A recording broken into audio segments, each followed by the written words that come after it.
Imagine opening your eyes 7,000 years ago. As you might expect, you have nothing in your hands, and you have no idea where you are.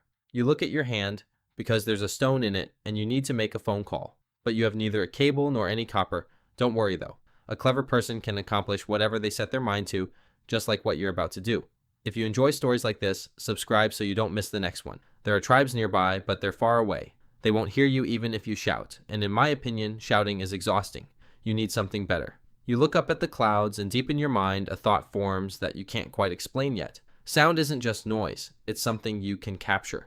Your first goal, like everyone else's, is to survive. You're carving a sharp edge into a rock. You're cutting branches, and when you realize rain is coming, you quickly build yourself a shelter. For now, just staying alive is the greatest achievement. When you're not preoccupied with the daily struggle to survive, your mind begins to wander. And one evening, as the wind blows against your back and shakes your shoulders, you stop beside a canyon and strike two rocks together just to hear the sound. The sound is louder than you expected. It echoed from the other end of the valley and bounced back to you as if it were alive. You try this again and again.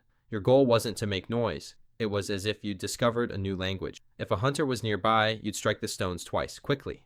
If you'd found food, you'd strike them 3 times, slowly. The others would learn to recognize this rhythm without you saying a single word. Yes, even though it was a primitive method, you had created a strategy to send a message farther than your own voice could reach. You were beginning to notice something else, something that would take people many, many years to name. Sound does not travel instantly. There is a slight delay between the crack of the rocks and the sound reaching someone standing at the far end of the clearing. Sound has a speed. It can never be everywhere at once. It has to travel somewhere, and that's not magic, it's motion.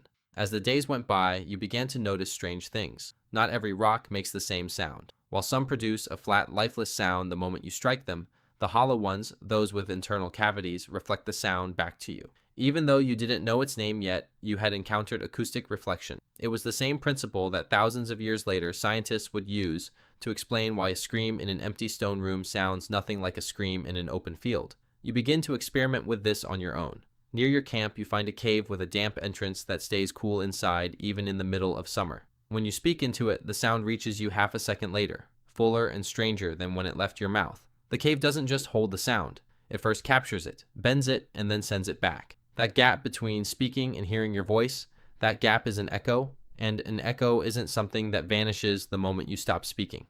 It's proof that sound is a physical entity propagating through space. Some caves reflect sound back sharply and clearly. Others hold on to it. Wet rock and moss muffle the sound. Now you begin to choose caves just as a carpenter selects lumber.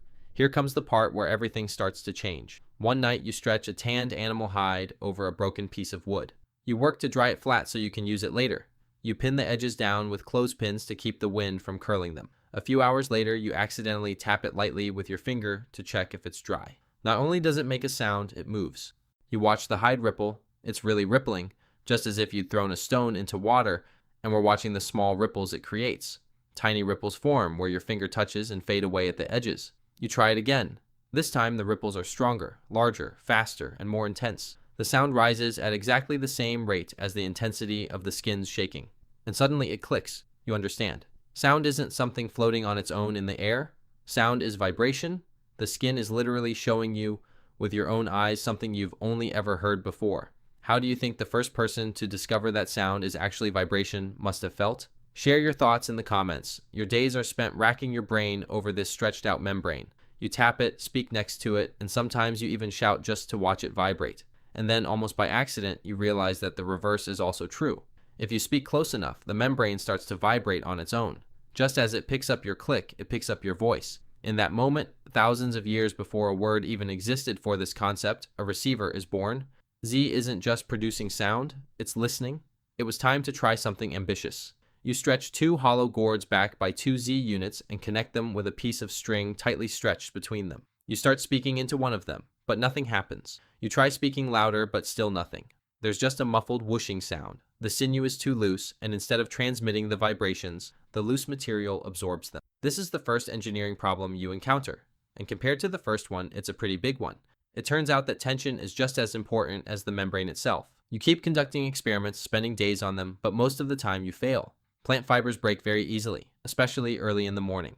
Braided cord yields slightly better results, but it stretches over time and loosens after a few uses, turning the device you've carefully constructed into nothing more than 2 useless drums. unconnected by any mechanism. You try thin strips of leather twisted into a cord.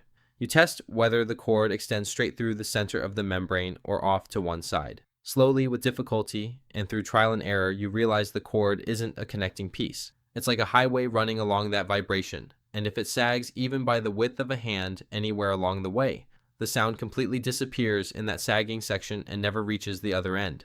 When you adjust the tension just right, something extraordinary happens. You speak softly and closely into your membrane. At the other end of the opening, your cousin presses his ear against the other membrane, and he hears you, though the sound isn't perfect. But he hears you at least a little. Through a taut piece of string, you've created the same working principle, one that will eventually be sold as a children's toy, that allows your voice to travel much farther than it could on its own, even to someone you don't know. 2 pieces of paper and a string, that's all it takes. This was patented in 1667 based on Robert Hooke's fundamental idea, and has been rediscovered by children in backyards for centuries since.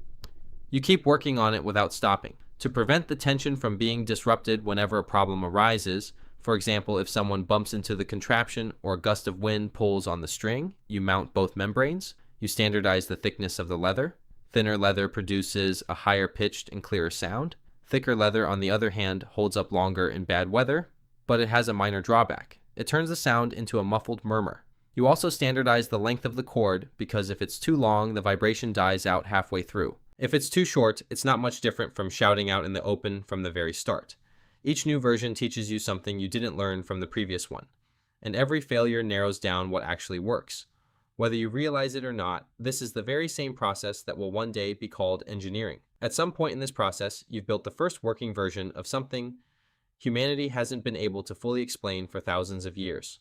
The fact that sound is mechanical energy, that it requires a medium to propagate, and that a string stretched to the right tension can carry sound much farther on its own than the lungs ever could. Rest assured, the materials will change completely. Leather will become metal, the nerve wire will become a wooden frame, and the wooden box will have an arm extending from the side. But you know that the basic idea never changes. Vibration enters, is transmitted, and exits. Even before the word physics existed, you had figured out the exit part using a piece of tanned animal hide and a twisted string. Now you understand better why I said at the beginning of the video that a smart person does what their mind sets out to do. Let's be honest, you're still a long way from a phone that fits in your pocket. You don't have electricity, glass, or a metal wire, but no one taught you. Despite making countless mistakes, you didn't give up, and in the end, you succeeded. You already knew this would happen. And now that you've invented the phone, humanity will spend the next few thousand years messaging the opposite sex. Hey, want to meet up? And when they don't get a reply, assuming the fault lies with themselves, maybe getting discouraged, or spending hours talking to their best friend as if their life depended on it. So do you think you did the right thing or the wrong one? You decide. If you want to learn how to make a law with a single stone from my previous video, I'll be waiting for you.